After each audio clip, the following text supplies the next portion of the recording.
Hey, what's up, guys? Zach Calhoun here. Hope you're having a great day. In this video, we're going to show you opportunities pipelines, how they work, why to use them, how they're so powerful at tracking good leads and helping your sales team get organized. So, for you, as you build pipelines and opportunities for your sales process, you can use this tool and you can automate the process in the journey as well, too. And I'm going to show you how to do that as well in a future video. So, first step is to go to LeadStack.ai.com and log in to your account, because we're about to turn some opportunities into some sales. All right, here we go. So let me move my face down here. So here is how this works. When you are logged into your account, you click on at LeadStack.ai, you click on opportunities, and you make a pipeline. So what this is this one looks really crowded. There's a lot happening here. I'm going to make one from scratch for you and let you kind of see how it works. Okay, so you click on pipelines. So look up here up top. There's opportunities and there's pipelines. Okay. You make pipelines to track customer journeys. And it could be anything from it's a new lead to all the way to have they paid yet, or even support pipelines as well too. So I'm going to create a new pipeline as a test pipeline. I'm going to call it test. We'll call it real estate pipeline. Okay. We'll just say that this specific pipeline is for real estate only. And what you do is you make stage names. So let's say you have a new lead that goes here. Your next stage could be called interested. Okay. Your following stage could be a demo booked, and the next one can be demo completed, not closed. We use this one often. It's an important one because if you look at demo complete, not closed, so the people you've given a demo to and you just haven't closed that sale yet, so they're very, very important to have a good follow-up cadence. You want to make sure you track that and you are indeed following up in the journey. And this can be something like proposal sent, and then it could be paid or /1. Maybe you've won the customer, have they paid yet, stuff like that. You can also include something like a long-term follow-up. Okay, someone may say, I'm interested, but just not right now. Okay, cool. Well, I'm going to add to this opportunity pipeline of long-term follow-up, and then we'll talk to you later. Okay, and you can do things with them when they're there. So I'm going to click save, and you'll see now this pipeline appears, test real estate pipeline at the bottom of what I'm showing you. So let's go to it. I click opportunities and I click right here, test real estate pipeline. So I can have multiple pipelines.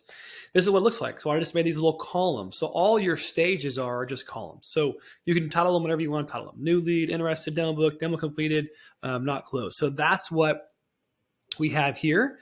And so I'm just showing you, I can customize these however I want to, reorganize however I want to by clicking on pipelines and adjusting them there. So what I can do now is I can add people to opportunities pipelines. So let's say hypothetically, I'm going to click on the first contact I have over here. Let's say Walter or someone named Keisha, Mrs. King, says, "Hey, I'm interested. I want to talk more, etc." Well, we can actually automate if this person respond or hits us in the chat, etc. We can automatically add them to an opportunities pipeline.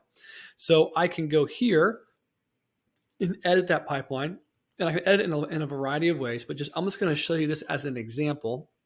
So if you click here on her opportunities section, all this information pops up: her name, her email, etc. And you can pick which pipeline she's at. In this case, I'm going to add her to test real estate pipeline. I'm going to add it to new lead, and I'm going to put the value at, let's say it's $490. Okay. I'm going to click update. All right. Going to exit out of here, go back to my opportunities in the sidebar, and there she is. Now you can see here, the top right corner, Dane Lopez is assigned to this lead. So this person is claimed right now by Dane Lopez. He's the guy who is responsible for taking this King lead all the way down to sales or close, or if they decide, hey, this is not for me, I'm not going to be a customer for you guys, no problem. We get them off the pipeline. Does that make sense?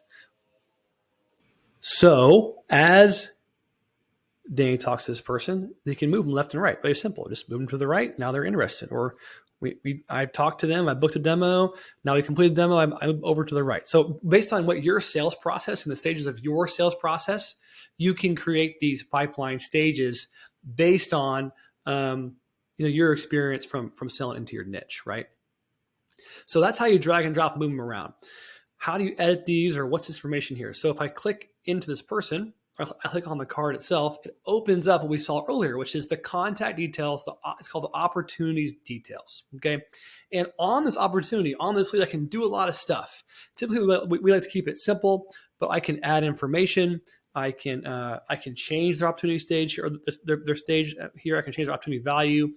I can mark them as closed, lost, or abandoned. I can even change who's responsible, who's the owner of this specific lead. In this case, what salesperson on my team is responsible for contacting that person. We can also have opportunity source, so I can know where they came from, right? So if I did a large import or a cold email campaign import, I'm going to know this person was initially emailed, so they're probably a little bit colder. I can, contact them or communicate with them based on that. Also, their tags. So every contact can be tagged. And let's say a customer is a previous customer. We can tag them as a previous customer or as a hot lead or something like that. So you can update the tags, and I can know that stuff in the opportunities pipeline, and I can adjust the sales process according to it.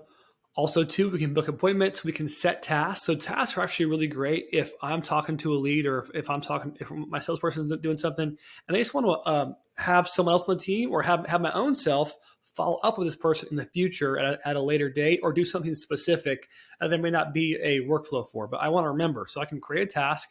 I can assign it to someone. Okay. I can put it here, etc. And I can also put a due date on it as well, too. So when you do that, it adds a task to that specific user, so they know, oh, hey, I'm supposed to contact this person today. Here's all my tasks for a day that I need to knock out. So if they're ever wondering what to do, they can always just check their tasks, right? And of course, I'm not going to save any of this real quick. But I can also confirm. I can also add notes. If notes are important, or if there's something specific, we can add notes here just as a reminder as well. Okay. I can also add and manage fields, but I'll come back to that later. So that's how an opportunity looks in the opportunities pipeline. And there's also, so when you click the card, it opens up, you can edit it, right? So if I have multiple opportunities, I can sort them by their value. So if someone's worth $10,000 and someone's worth $10 or $100, I want to prioritize the $10,000 lead. I gotta prioritize that. So now I can sort by that, put that person to the top. Also, too, if I click any of these icons, I can make a phone call right here. It jumps into it calls the leads. We can call them from LeadStack. We can view conversations, jump into we can add tags, we can add notes. And of course, add tasks or add an appointment as well. So all the stuff we can do at the previous screen I showed you, when you click into the card, you can do with these small icons as well. Now, what is nice is I can jump over to the contact. So if I click on the name, it takes me to the contact CRM, which shows the historical conversation that's been going on and the dates associated with it. On the left-hand side, it will show in contacts, it shows all their contact info, the opportunities pipelines they're added to, all the stuff I need to know. And then on the right side, the right sidebar, I can see a history of where they clicked, where they came from, what they did, and why they did it. And that really helps me know like what their journey was, what they're clicking on, so I can have a better feel for what enticed them, what's important to them. Okay. So that's how you use it. That's how you create an opportunity. That's how you manage an opportunity. So now I'm going to show you what it looks like to have a pipeline that has a lot more going on. So for example, Cloud Panel uses the opportunities pipeline. And as people hit us up in the chat, for example, there's a good chance they're not a user yet, because if they were a user yet, they'd be hitting our user chat on our application, on our software, on Cloud Panel. So because they're not, or because they're most likely not, we have as a new lead comes in, we have an automation workflow in place to add them to the opportunities pipeline new leads column, so that my sales team can jump in here. And not always new leads. Every once in a while, people ask questions there that are already currently customers, but our sales team can jump in here and know, okay, I got 11 new leads I need to talk to today, and see where they're at, what questions they're asking. Okay, if they are a good lead, I can pull them over to interested. If they're just really, really a bad lead, I can take this person and I can just drag them off into lost or abandoned. Okay, that's totally fine, and it happens all the time because there is bad leads that come through, right? Or not bad people, just not good, not going to give us any money anytime soon. So they're not going to lead. And so as someone's interested or expresses more interest, I probably want to book a demo with that person. But if I haven't booked a demo with them yet, I'm going to have to prospect them, talk to them, have a conversation, right? So that's what the interested column is. If I booked a demo, good. That's good news. In the future, that demo's coming. If I've spoke to that lead, I know probably what product they're interested in, so I know what they're worth. I can put them into the demo booked column. And if I've already hosted a demo, we can just move them over really fast to demo complete, not closed section. Now, if this is where you want to, you want to be really focused on as well too. And of course, if we give someone a trial or something or some kind of like free thing, that's where they would go. So based on your pipeline, that's how you would adjust it, right? You can change it however you want to, but you can see that there's values on here. There's people assigned to them. There's things happening. There's things moving left to right. So those are all helpful and really, really good for tracking your leads and helping your sales team know if they're being productive or not, right? I can change sort by deal value here, et cetera. That's how I have it now. Let's see. Let's do sort by deal value, top to bottom, right? So now I see if something is a higher deal value, it will go at the top, right? Or we can do by date created, opportunity created, et cetera, or by last contact, all kinds of stuff you can do. But just know that's how it looks. And even you can make a support pipeline as well. So if some people have support questions for you, but they're not necessarily a sales lead, you want to add them to a different pipeline. If they're a different niche, et cetera, different prospecting campaign. So you can use this in a variety of ways, but this is how it works.